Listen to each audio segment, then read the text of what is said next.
It's Matt. I guess I want to know what you did to prepare for the mission. Well, when I was accepted to the astronaut corps, I spent about 2.5 years as an astronaut candidate, just training in the basic skills required to be able to be eligible for a mission. And once I was assigned to this mission, I spent another 2.5 years training specifically for this mission, learning the Russian language, space station systems, how to do spacewalks and robotic arm training, all the things that I would need for this particular mission. So in all, to get up here where I am today, it was about a 5-year training flow. And that was spent not only at Johnson Space Center, but with our international partners all over the world, Japan, Canada, in Europe, and in Russia. So it's been a tremendous experience. Do you guys have internet on the spacecraft? No, because you guys got Instagram, you got Facebooks. What's your handle? Yeah, we do have internet. It's a little slow, but it's workable. And yeah, it's a great capability to communicate, for things like your social media, but also email. And my name on Instagram, which is the same on Twitter, is Station CDR Kelly. My question is, what do you miss most about being on Earth? The ability to just kind of go outside, to go where you want to go, hop in your car, and go out to eat, or to just to go out for a walk with the family, I think is something that I do miss, that I guess I didn't really think that would be, that I would miss that much with all of the things that we have the ability to do up here. Being in space for this length of time, are there any punch-ups or anything like that? Or are you prepared to be in close quarters with everyone else?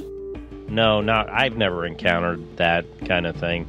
NASA and our international partners do a pretty good job in vetting the people that they send up here, and we're, all pretty, I think, easy to get along with, especially in this environment.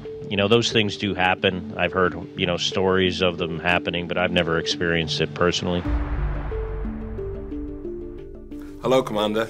I just wanted to know, were you a kid that wanted to be an astronaut, or did it happen for you later? I did, but I grew up in the New York, New Jersey metropolitan area, so I also wanted to play baseball for the Mets and football for the Giants. So, yeah, I did, but it was one of those goals that I never thought I would actually, achieve or be in a position where I could, even be competitive. So it wasn't until later in life, I was in the Navy as a Navy test pilot, that I decided to apply and was fortunate enough to get selected. Hey, Scott Kelly. I've heard so much about you from this lady right here. All good, thanks. But one thing that I'm really, really curious about, I'm hoping you can help me out here. What is the infamous task that a pilot has to do on a shuttle mission? I'm really curious about this, so if you could enlighten me, that would be great.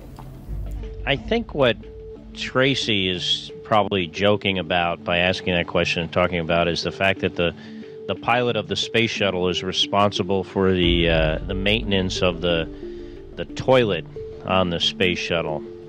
And, that might be funny to her, but the reason they have the pilot do that is it's such a critical task, because without a toilet, you're not going anywhere.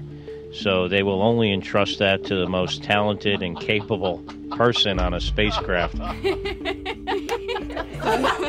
really good. Thank you so much.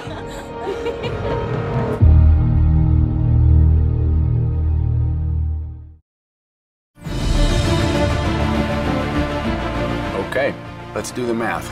I gotta figure out how to grow 4 years worth of food here on a planet where nothing grows. But if I can't figure out a way to make contact with NASA, none of this matters anyway.